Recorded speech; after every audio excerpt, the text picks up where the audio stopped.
Hi, I hope everyone is well today. I've had something on my heart to just put this message out there. I didn't want to, I was kind of fighting myself about it, but I feel it's important because of the message that we've been reading in the Mastery of Love about how powerful our word is, whether we realize it or not. So recently, my son and I, maybe a few months back, he's only 12, we wanted to paint, so we went out on the balcony, and I don't remember what I was painting, but he wasn't sure what he was going to paint, so since we were on the balcony, he's just looking around, and he decided to paint the sky, and then he wanted to add something else, so he was looking around on the balcony. Now, for inspiration, I love antiques, and anything antique or vintage or that has a story, or that's just always been me. So everywhere I go, like the flea markets or Rose Bowl flea market, just any kind of vintage store, antique store, I find something. And over the years I've collected a lot of antiques. One of the things that I love is milk jugs. So this is one of them that I have. I'll lift it up. So it's an antique milk jug. So I'm sure one day it was white, and over time it gets aged, and what's called its natural patina starts coming through, the natural aging, where it's just like rusty.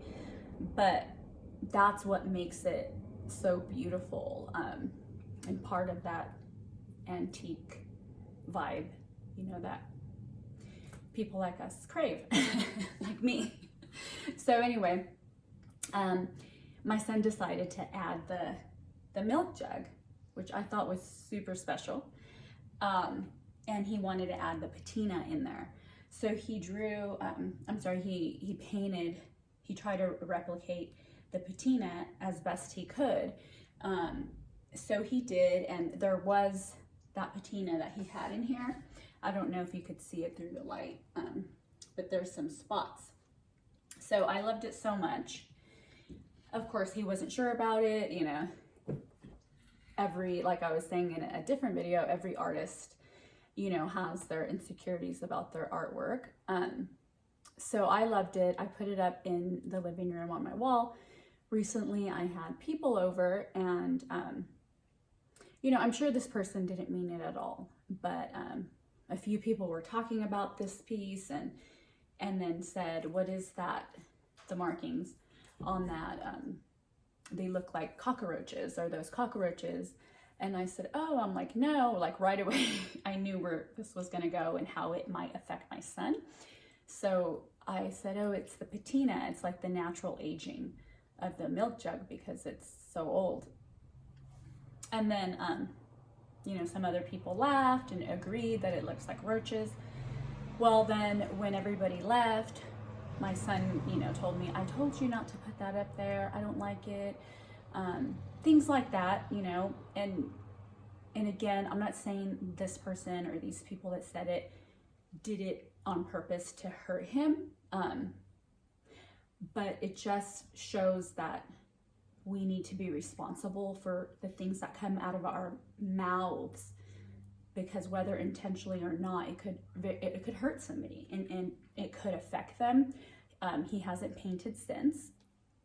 He actually took the painting the other day and got white and painted over the patina that he had painted, which hurt me, but it was important to him to erase that. So I put it back like this after he revised it.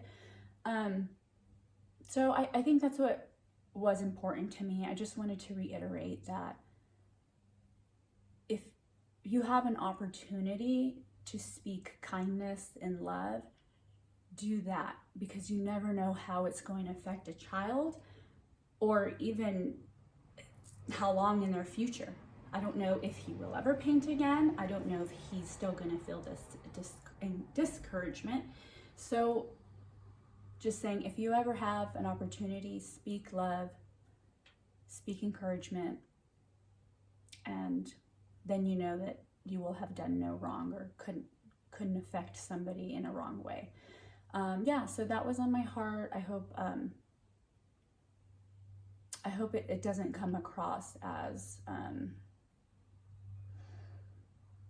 don't know, like I'm better than anybody, because that's not, that's why I hesitated to send this message. But I want to make sure that, people are aware of how powerful your word can be, that our words could be.